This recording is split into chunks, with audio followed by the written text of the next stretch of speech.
statistics. Let us move on to a new method to find out mean, that is the assumed mean method.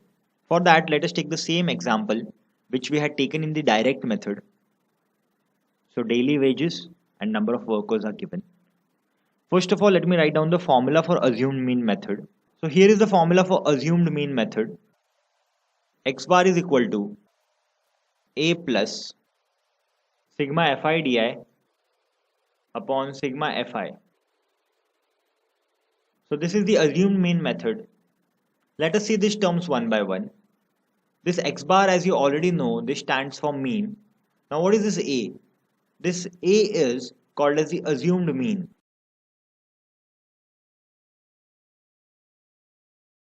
Assumed mean. Fi, as you already know, Fi stands for frequency. And we have one more term over here, that is Di. So let me just tell you what is this Di.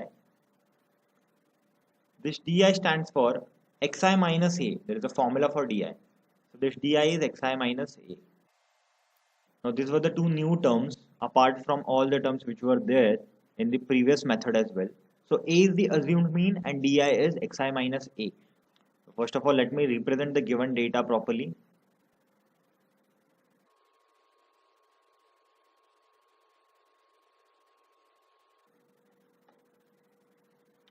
So here are a few of the columns that we have made: 1, 2, 3, 4, 5. So in the first column, as we know, we write down all the class intervals.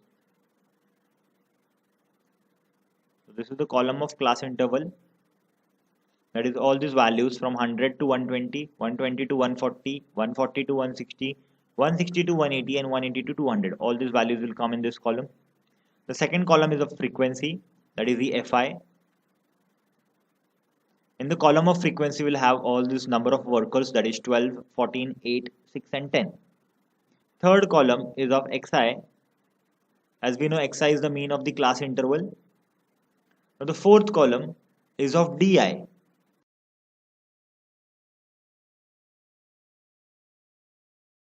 Di is Xi minus A.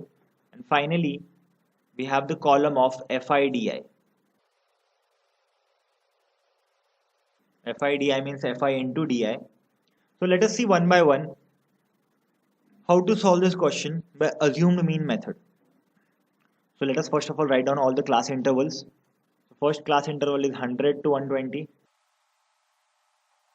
Then we have 120 to 140. Then we have 140 to 160. Then we have 160 to 180. Finally, we have 180 to 200. So these are the class intervals written in the first column. Then we have its corresponding frequencies in the second column, that is 12, 14, 8, 6, and 10.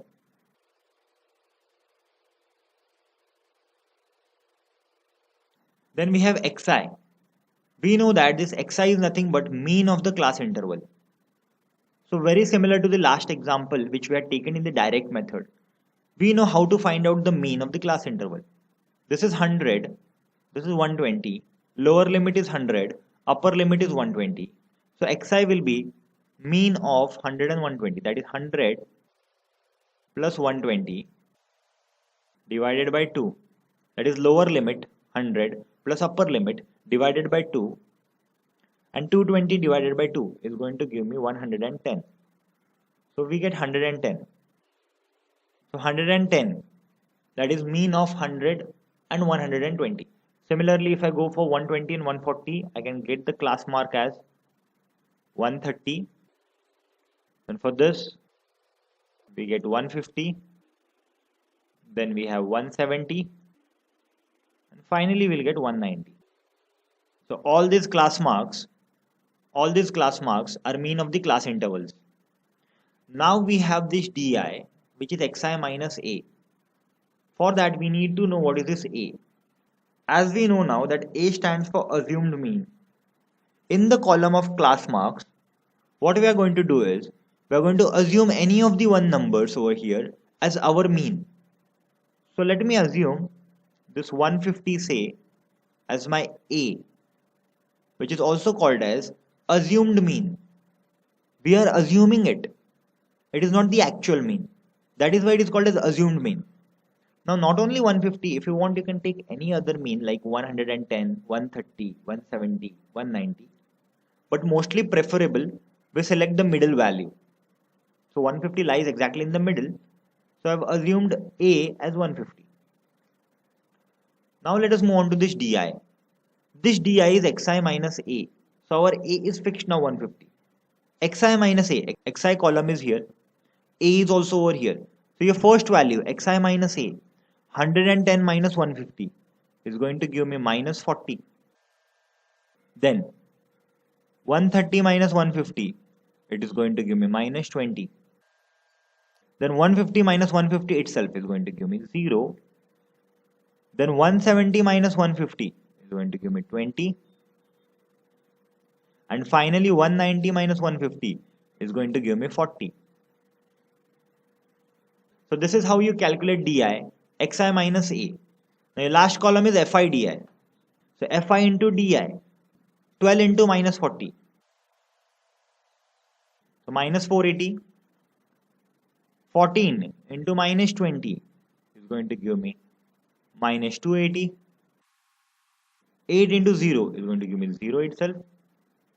6 into 20 is going to give me 120. And 10 into 40 is going to give me 400. So we have done FIDI. FIDI means FI multiplied by DI. Ignore this XI. Now, if you observe in formula, we have sigma FIDI, we have sigma FI. Sigma means summation, summation means addition. Here is FI. If I go for sigma FI, that is addition of all these numbers.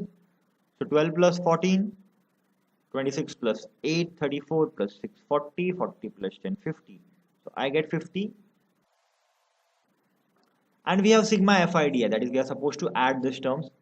These two positive terms will give me 520 and these two negative terms. So overall if I add them, I am going to get sigma minus 240. So we got sigma FIDI as minus 240 and sigma FI as 50. Now we have the formula, we have to just substitute the values. So I can say this mean x bar is equal to A plus, we have this A, so we know our A is 150 plus sigma FIDI, let me put a bracket, sigma FIDI is minus 240 upon sigma FI is over here 50,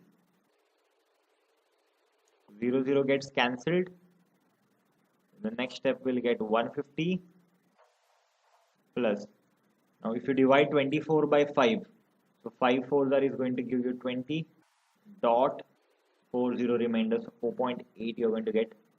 Now if you subtract 150 and 4.8, you get 145.2. So have you noticed one thing?